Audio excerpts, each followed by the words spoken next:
Personality development. Is that a job of your employer to develop your personality? It's an argument which is going on for quite a while now, and it's time to talk about it because we now have straightforward scientific evidence that gives the solution to that question, and we're going to talk about exactly that in this episode today. And of course, one thing we have to make clear from the very beginning, we talk about personality development. We're not talking about some huge event hall where hundreds of people stand together, sing, dance, and clap, and repeat mantras from someone who's speaking on stage. This toxic self-help industry that is only focused on selling you the next item, either the next online course, the next book, the next coaching, the next CD, DVD, if you still use these items, or something to download, or the next class for thousands and thousands of whatever currency you use. No, we're not talking about the toxic self-help industry, because without any doubt, as we all know, any professional knows, these events have no sustainable effect on your employees. Of course, they might feel motivated for 2 or 3 days because the event is huge and it gives you a good feeling. However, you need more than a good feeling to sustainably succeed in today's circumstances. It's very important that we, from the very beginning, say, when you as a leader invest money into this singing, dancing, clapping event, the whole part we're going to talk about right now will be way more challenging for you for a very simple reason. You cannot tell people that you cannot give them money for something they want while you at the same time go for a concert-style toxic self-help development event, and next morning you say, sorry, there's no budget for your scientific class.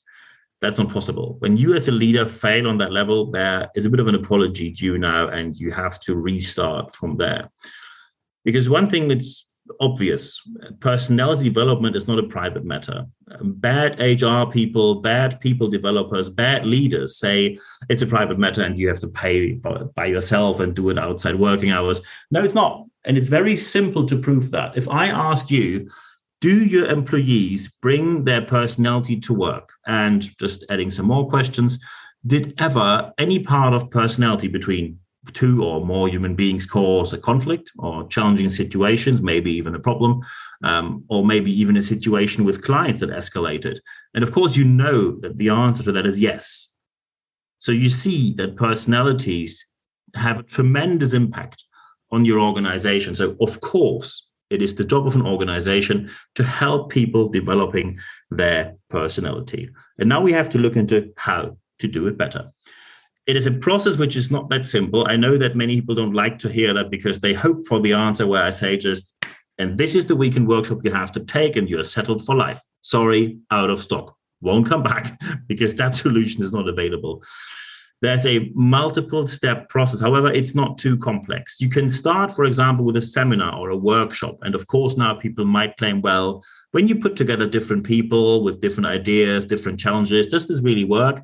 It can set the foundation for certain principles, not more, not less. And of course, the group still needs to be a very safe place. And also it has to be a small group, 6 to 8 people, probably maximum.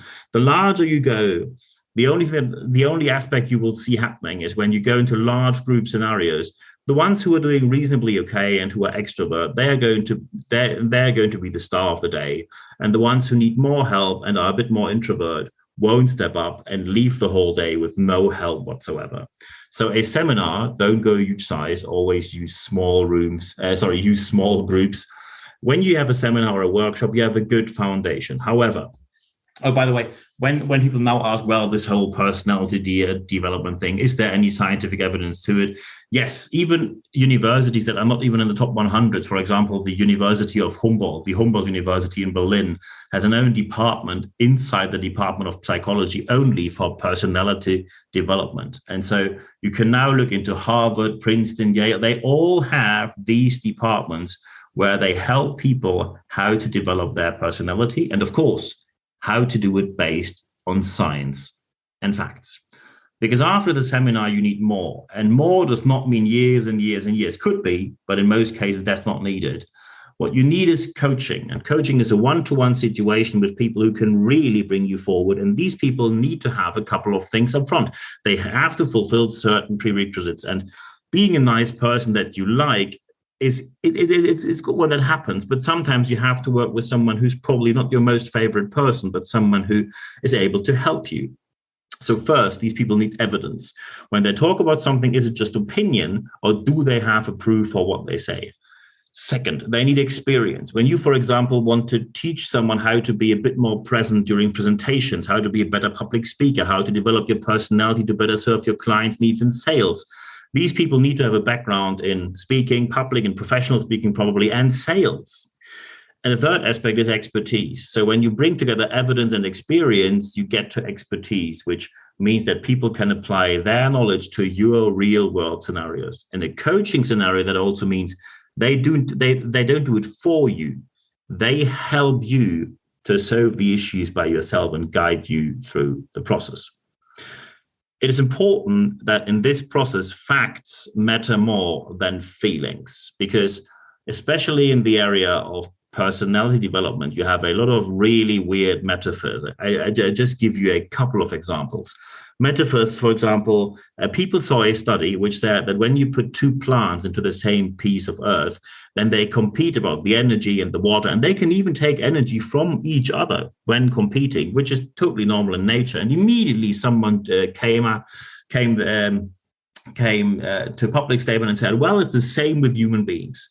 Well, hear the news. No, it's not. First, don't compare plants to human beings. Second, we are not planted somewhere where we cannot move. I mean, some people, unfortunately, are in a situation where they can't get out of, which is sad enough, but most people are able to move somewhere else. So the whole metaphor doesn't work. And third, there's not a single bit of scientific evidence in the whole study that human beings behave in the same way as plants do. How very surprising. Other studies that are frequently misquoted, for example, are, we only have 7 seconds or 12 seconds of memory like a goldfish. That study was revoked, I think, in 2012. And by the way, it never said that we have a memory of a goldfish, because otherwise, when you learn how to read, you would have forgotten how to read the same day, only a minute later. And that obviously did not happen. But metaphors with animals are very popular.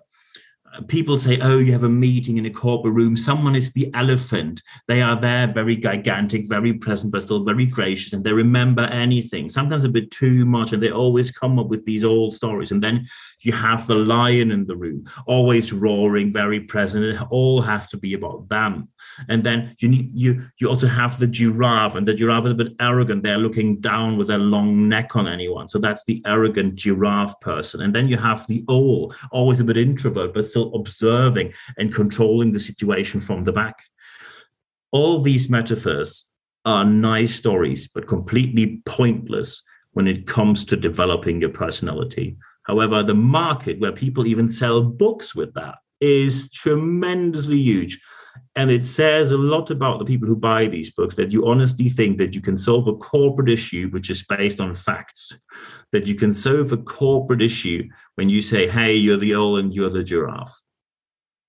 And you know that this cannot go more wrong, because sooner or later someone will say, hey, and you are the ape, and then it goes south from there, or you are the monkey, or whatever animal has a negative connotation, and then it goes very, very wrong from there.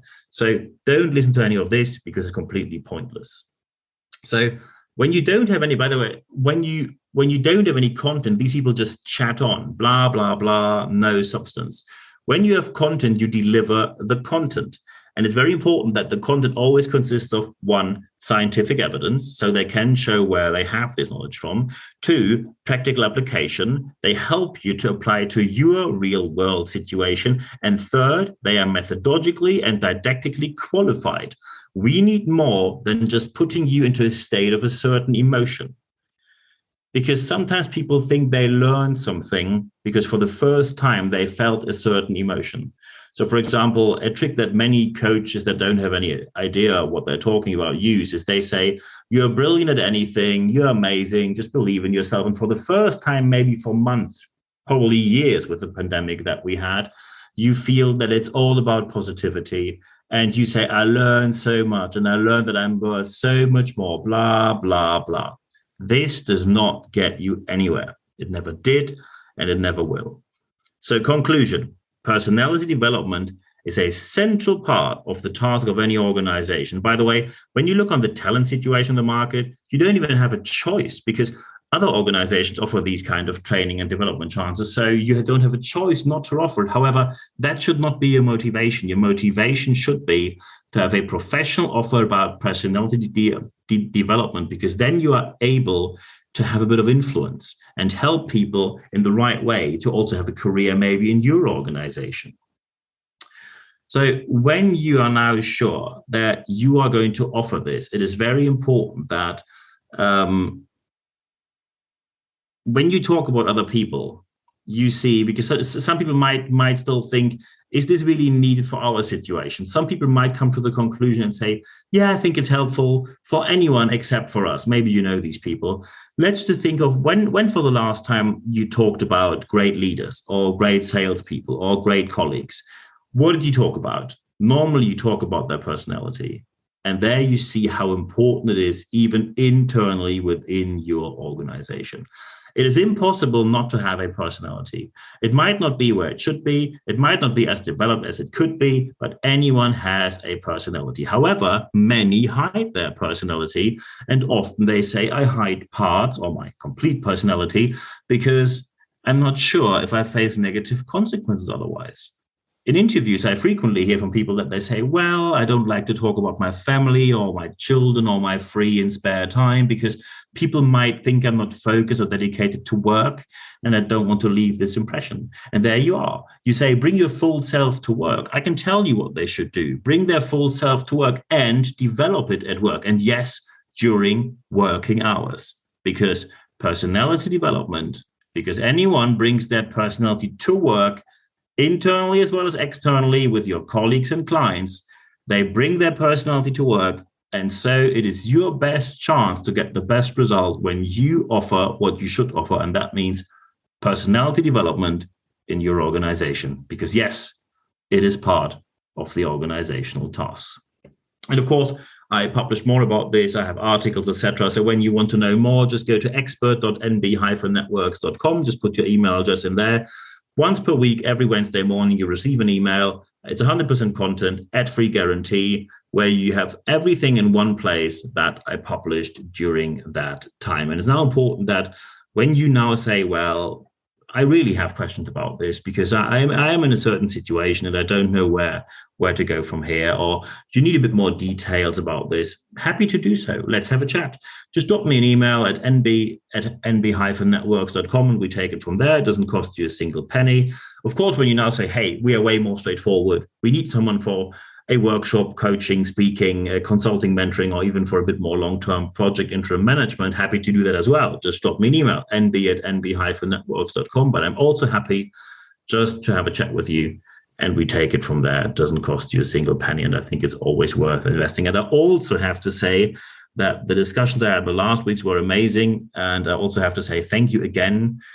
This podcast, once more during last week, got multiple top 100, top 150, top 200 rankings, which is beyond anything I could ever have believed for this podcast. So thank you very much for the continuous support.